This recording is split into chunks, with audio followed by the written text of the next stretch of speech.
Hello, John Bonds here from Storm Fitness Academy. And I've been talking about fat loss lately. I'm still talking about fat loss. And somebody said to me the other day, what about diet? Isn't 80% of fat loss diet? Aren't abs made in the kitchen? And yeah, I guess they are. This 80% thing, it sounds like a good percentage. It sounds right. I don't know what it's based on. I don't know how you work that percentage out. Whoever worked that percentage out in the first place. Sounds good, doesn't it? I don't know, 80%, 70%, 60%. But yes, it's important. It's very important. Now, there's that expression, you can't out-train a bad diet. Yeah. Again, yeah, I guess true, yeah. If you're training 40, 50 hours a week, then I expect you probably can. But who's got the time to train 40 or 50 hours a week? So I think with these sort of statements, like 80% of your fat loss results is diet, abs are made in the kitchen, all that sort of thing. They're bold statements and they're just trying to get a point across. And the point is, really, if you want to burn some body fat, you probably are going to have to address your diet. And it does make it a lot easier. I see people quite often, they go into the gym, for 2 or 3 hours. They'll come in the morning, they'll do an hour in the gym, then they'll do a class at the gym, like a spin class or something. Then they'll go back into the gym, do a bit more, and they'll do that every single morning. And I see them there, the same people, and they don't look a lot different, to be honest. And I feel bad for them because they're working their asses off, and there's not a lot of change going on, which must mean that they're still consuming as many calories as they're burning off, which is why they're just plateauing. They're not actually dropping any body fat. Some people actually getting bigger, so that means they're eating more than they're burning off. So as much as we want to try and out-train a bad diet, it is tough. It's very, very tricky, so we do need to address it. So let's talk about that. Let's talk about how do we address the whole diet thing. Now, there's loads of different ways of doing this. You can do the slow and steady approach where we address one unhelpful behaviour at a time. And this has worked brilliant for a lot of my clients over the years, where I've just got them to focus on one thing at a time. And I think this works really well for people that have a lot going on in their life. And, we only have so much willpower. I think it was Dan John, who's a strength and conditioning coach, if you don't know him, in the States. And he said something like, we only have one can of willpower. And, throughout our day, we keep using up some of that willpower for different things. So someone offers you a chocolate biscuit at work and you say no to it. That's a bit of that willpower gone. If you're a smoker and you smell someone smoking a cigarette and you've quit and you've just used up a bit of willpower there.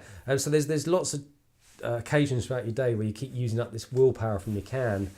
And I forgot where I was going with this. If you've got a lot going on in your life, then just focusing on one behaviour at a time is probably going to be sensible.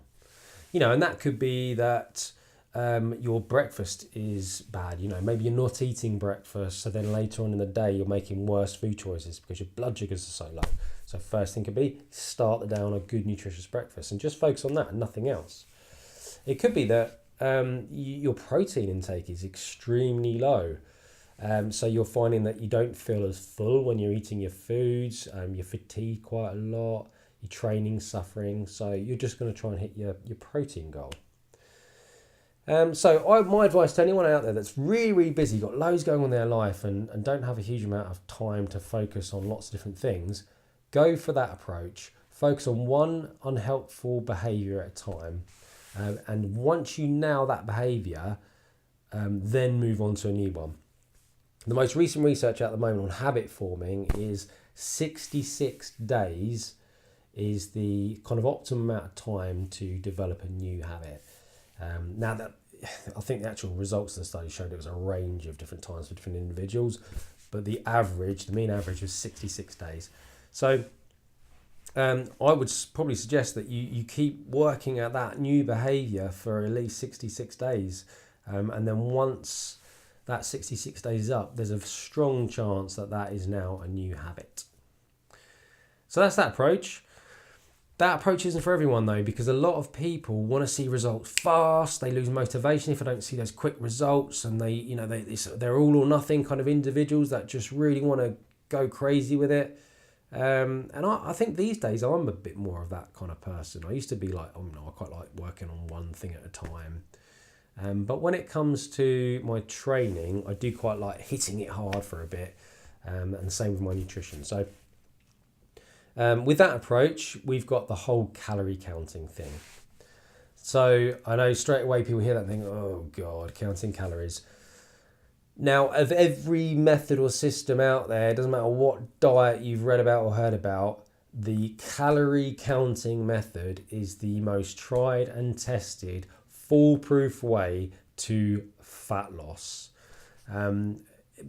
Especially now with things like MyFitnessPal, it's so easy. When I first started working as a personal trainer and I looked at a client's food diary, I would have to, so they'd write it down on paper for a start. I'd have to tease more information out about portion sizes and things.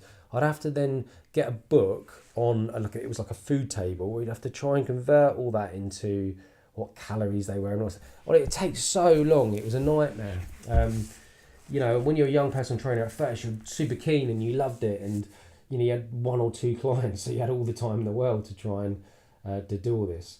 But then as you got busier, you found that it was unrealistic. You didn't have the time to do all that, so you start to sort of neglect a lot of clients' nutrition. And then you just move over to the behaviour thing, just work on one behaviour at a time. But now, with MyFitnessPal, it does it all for you. Check it out if you haven't seen it before. I should get some commission from MyFitnessPal for this, but it's brilliant. You can scan barcodes, so it enters all the information for you. It's just a great way of keeping like an online food diary, and then you can see how many calories you're burning off each day. Now, I think what I'd do is perhaps do a blog post or maybe another video on exactly how to calculate your daily calorie expenditure, and then how to work out how many calories you should then be burning to ensure that you actually do lose.